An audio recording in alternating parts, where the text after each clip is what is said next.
Je veux ce matin te dire à toi, à qui l'information avait été donnée, qu'il faut que tu acceptes Jésus pour être sauvé après la mort, que c'est une chose qui t'a mise dans une mauvaise position.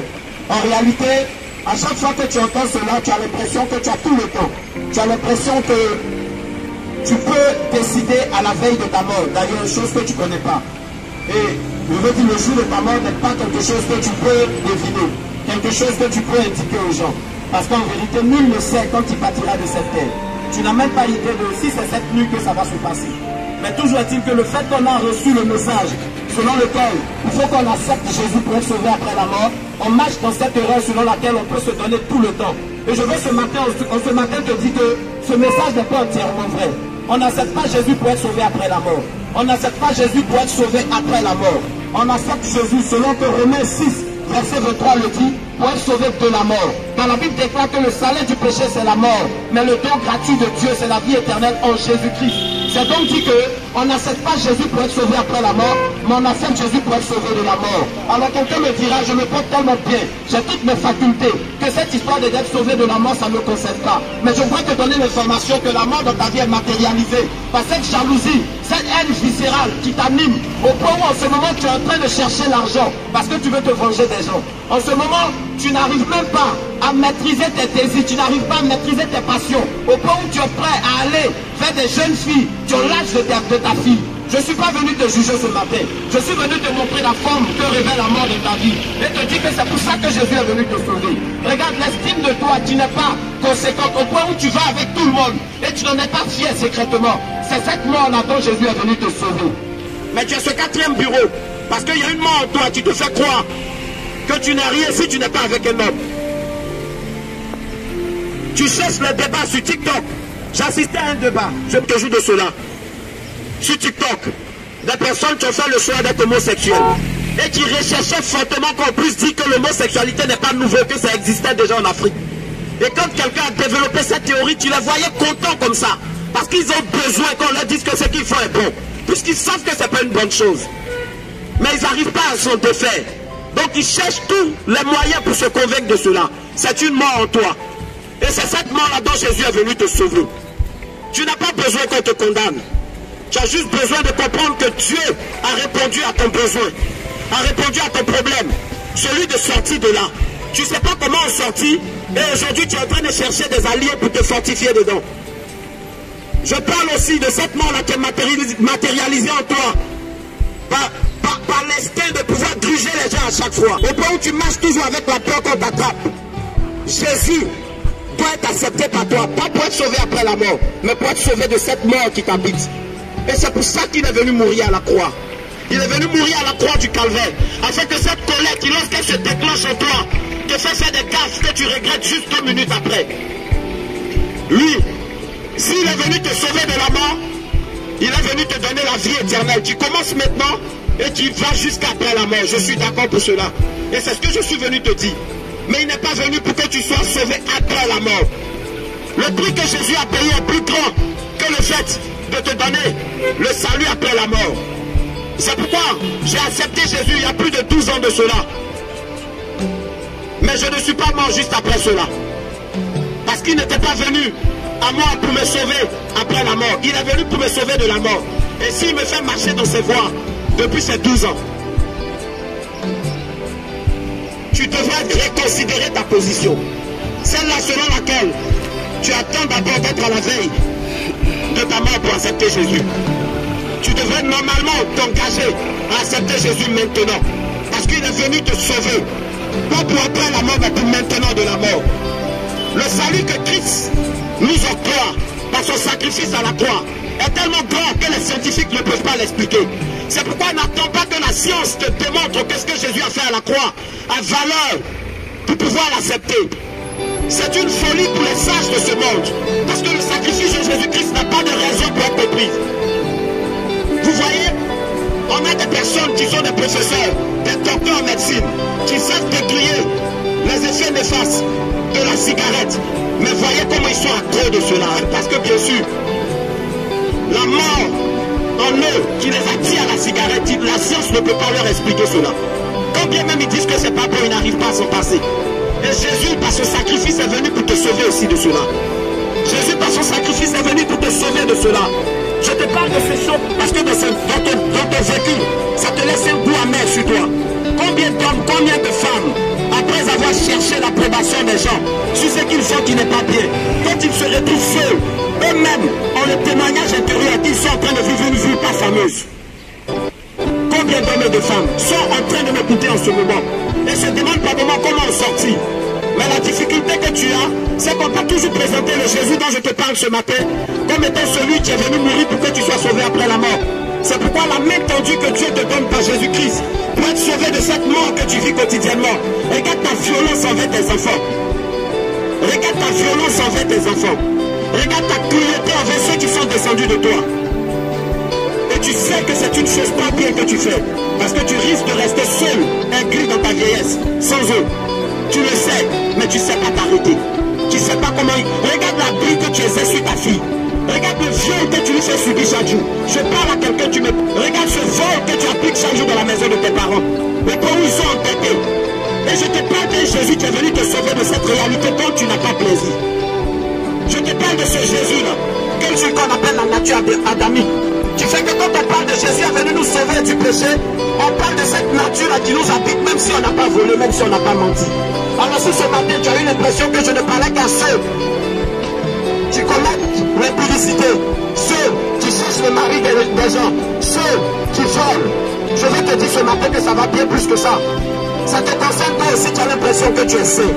Parce que tant que Jésus ne rentre pas dans ta vie, devant Dieu, tu es un pécheur. Ça peut ne pas te plaire, mais c'est la vérité biblique. Tant que Jésus n'est pas le chemin par lequel tu parviens à Dieu, tout ce que tu fais est une comédie spirituelle. C'est un appel à ton salut. C'est un appel à ta liberté. Tu devrais réviser ta position. Je ne sais pas combien d'années ça te fait que tu as entendu parler de Jésus et que tu le considères comme étant celui-là dont les pauvres doivent prêter attention. Je ne sais pas, mais je peux te dire ce matin qu'au cimetière il y a les pauvres et il y a les riches. C'est donc dit que tout le monde finit par passer. Tout le monde finit par passer par ce chemin-là. Ce trou de 6 mètres, bien sûr qu'on veut te l'accorder. Parce qu'on peut creuser à moins de 6 mètres. Où on est les gens. Tout le monde s'y retrouve un jour. Alors la fin de Jésus ne concerne pas que les pauvres. Peut-être tu as l'impression que tes richesses te suffisent pour t'en sortir. La fin de Jésus n'est pas que pour les pauvres. Ceux que d'ailleurs tu appelles pauvres, face à qui tu es encore plus pauvre. Tu es tellement pauvre que ta richesse tu l'utilises pour faire du mal aux gens. Tu es tellement pauvre que tu cherches à davantage socialement t'imposer pour pouvoir être quelqu'un qui fait ce qu'il veut, quand bien même c'est pas bon. Jésus est aussi venu pour toi.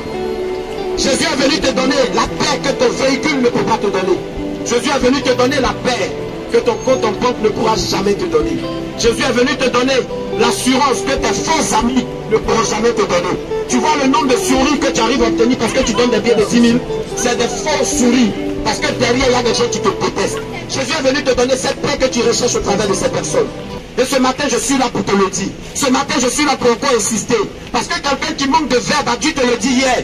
Hier, il ne sait même pas parler français, il bavarde. Dieu t'envoie de telles personnes. Dieu t'envoie des personnes dont le langage sera même soutenu que le langage que je tiens ce matin. Il t'enverra même des gens qui parleront d'autres langues. Juste pour que tu comprennes qu'il t'aime tellement qu'il te donne l'opportunité de saisir sa main. Tu n'es pas obligé de subir le poids de cette mort que tu vis. Et je ne voudrais pas continuer en me répétant pour te rappeler que la mort dont je parle, ce n'est pas celle qui te conduit à Williams Hill, mais celle dans laquelle tu demeures chaque jour par la masturbation. Celle dans laquelle tu demeures chaque jour. Au point où dès qu'on parle, regarde, tu me regardes mal parce que tu as l'impression que je te juge pour ton homosexualité. Mais qui te dit que je te juge? Je ne te juge pas. C'est juste ce que tu fais qui te juge. Quand j'étais encore esclave de la pornographie, que j'entendais des chrétiens en parler, j'avais l'impression qu'ils n'avaient pas l'amour, ils détestaient les gens.